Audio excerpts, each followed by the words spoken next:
안녕하세요 유튜브 시청자 여러분, 제자르입니다. 손흥민 선수가 훈련에 복귀한 가운데 토트넘과 아스톤빌라의 프리미어 리그 10라운드 경기가 있었습니다.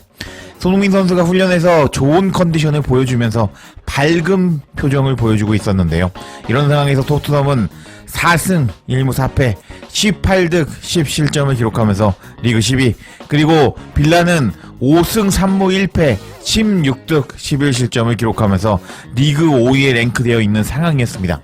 이런 상황에서 양 팀의 라인업을 살펴보면 토트넘은 빌라를 상대로 최근 26경기에서 18승 1무 5패를 기록하면서 빌라를 상대로 강한 모습을 보여주고 있었지만, 지난 시즌의 홈에서 빌라에게 2대1로 패배를 당하고 말았습니다. 근데 그때의 상황을 다시 한번 돌이켜보면 반더벤이 부상으로 나오지 못했고 로메로도 징계를 받으면서 나오지 못하면서 전문 센터백이 출전하지 못한 토트넘이었고, 그리고 그때 당시 브라이언 힐까지 선발로 나올 정도로 토트넘은 부상 병동이었고, 그러다 보니까 홈에서 빌라에게 패배를 당한 토트넘이었습니다. 근데 이번 경기에서는 반더벤 빼고 100% 전력으로 나올 수 있는 토트넘이었는데, 이번 경기 토트넘이 빌라를 잡을 수 있을지 기대가 되는 경기였습니다. 이런 상황에서 양 팀의 라인업이 공개가 되었는데, 토트넘은 비카리오 키퍼, 포로 로메로 드라구시누 우도기 뽀백, 셉셉이 벤탄크루 파페사르 3미들, 존슨 솔랑키 손흥민의 4-3-3으로 나왔고, 빌라는 마르티네스 키퍼, 디뉴 토레스 콘사 캐시 뽀백, 램지 틸레망스 오나나 맥긴 보미들, 로저스 와킨스의 4-4-1-1로 나왔습니다. 경기가 시작되기 전에 돌아온 캡틴 손흥민이 선수단을 모아서 사기를 끌어올리는 모습이 포착되었는데, 이 장면 너무 가슴 뭉클했습니다. 그리고 시작된 전반전, 시작하자마자 전방 압박을 강하게 거는 솔랑키를 확인할 수 있었고, 손흥민 선수는 그 뒤에 있는 모습이 포착되었습니다. 그리고 이분, 오늘 메디슨을 벤치로 밀어버리고 선발로 나온 파페사르가 왼쪽 측면에서 공을 잡은 모습이 포착되기도 했습니다. 그리고 경기 초반 양상을 보면 토트넘이 전방 압박을 세게 걸고 있었고, 빌라는 토트넘 원정에서 조심스럽게 경기하는 모습을 보여줬습니다. 그리고 8분, 솔랑키가 왼쪽 측면에 돌아 들어가는 손흥민에게 공간 패스를 넣어주었는데 살짝 길었습니다. 그리고 10분, 드라구신이 손흥민에게 패스를 넣어주었고, 맷캐시와 손흥민이 경합하는 모습이 포착되기도 했습니다.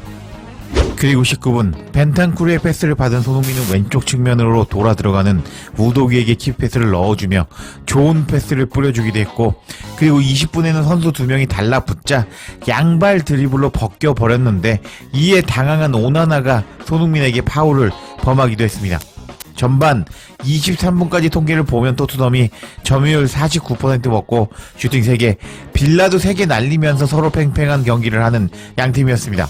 그리고 25분, 최후방에서 존슨을 겨냥한 전방 패스가 들어가기도 했습니다.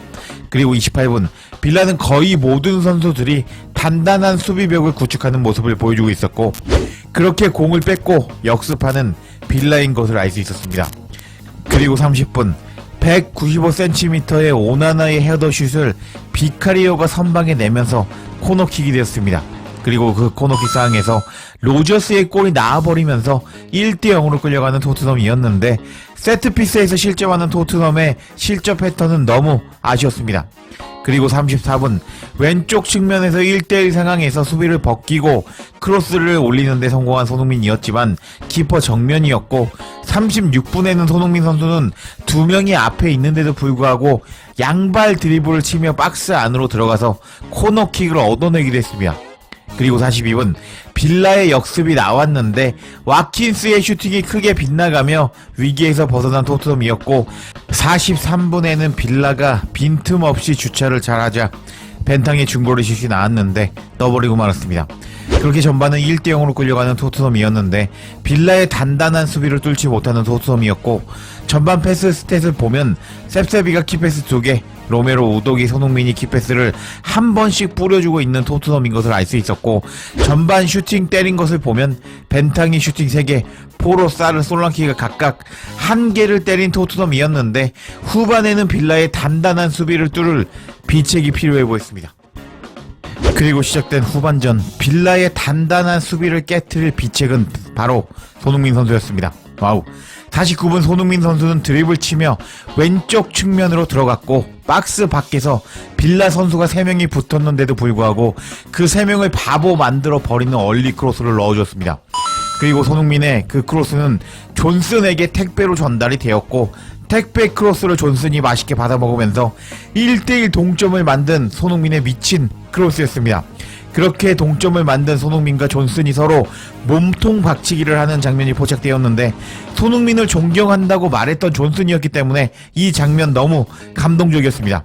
그리고 51분 솔랑키의 박스한 슈팅이 나왔지만 빌라 키퍼에게 막혀버렸는데 너무 아까웠습니다. 그리고 55분 손흥민 선수를 빠르게 교체해주며 아껴주는 토트넘이었는데 손흥민 선수는 왜 갑자기 나를 빼는 거지? 라면서 의아해하는 표정을 보여주었고 그리고 벤치에 불려간 손흥민은 분노하는 모습이 포착되었는데 옆에 앉아있는 신입생 아치그레이가 무서워서 얼어버린 이 장면은 슬프기도 했고 재밌기도 했습니다. 그리고 60분 로메로가 부상으로 더 이상 못 뛰겠다고 교체 아웃 신호를 보냈고 61분 벤 데이비스가 급하게 투입되면서 오늘 경기는 이상하게 흘러가고 있었는데 토트넘 팬들은 다양한 반응을 보여줬습니다. 코너킥에서 실점하다니 충격적입니다. 이런 코너킥 문제를 우리가 해결하지 못한다면 우리는 이번 시즌에 10점에서 20점 승점을 잃게 될 것입니다. 비카리오가 너무 지겹네요. 코너를 다루는 법을 모르는 프리미어리그의 유일한 골키퍼 같습니다. 라면서 비카리오를 비난하는 팬도 있었고 소니가 중앙으로 돌아가거나 비둘기송 그리고 솔랑케는 최근에 너무 눈에 띄지 않는 것 같네요. 오나나는 정말 농구 선수군요. 다른 경기에 비하면 우리가 나쁘다고 생각하지 않습니다. 결코 이기기 쉬운 경기가 아니군요. 빌라가 챔피언스 리그 조 1위에 오른 데는 이유가 있습니다. 후반전에 메디슨이 출전할 가능성이 있을까요? 분명히 여전히 이길 수 있지만 휴식 후에 큰 태도 변화를 보여야 합니다. 최소한 새로운 세트피스 코치 구하라고.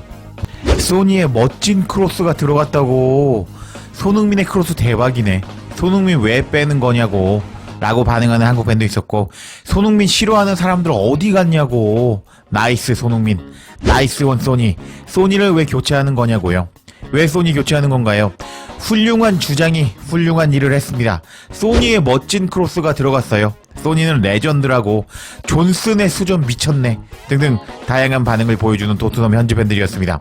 그리고 74분 셉세비의 패스를 받고 뒤로 들어간 솔랑키는 칩샷으로 마르티네스 키퍼를 넘기면서 역전시켜버렸는데 후반의 경기를 뒤집는 시발점 패스를 만든 것은 손흥민이라고 할 수 있었는데 이렇게 경기를 승리한다면 손흥민의 체력 안배도 해주고 승리한 토트넘이었기 때문에 일석이조라고 할 수 있었습니다.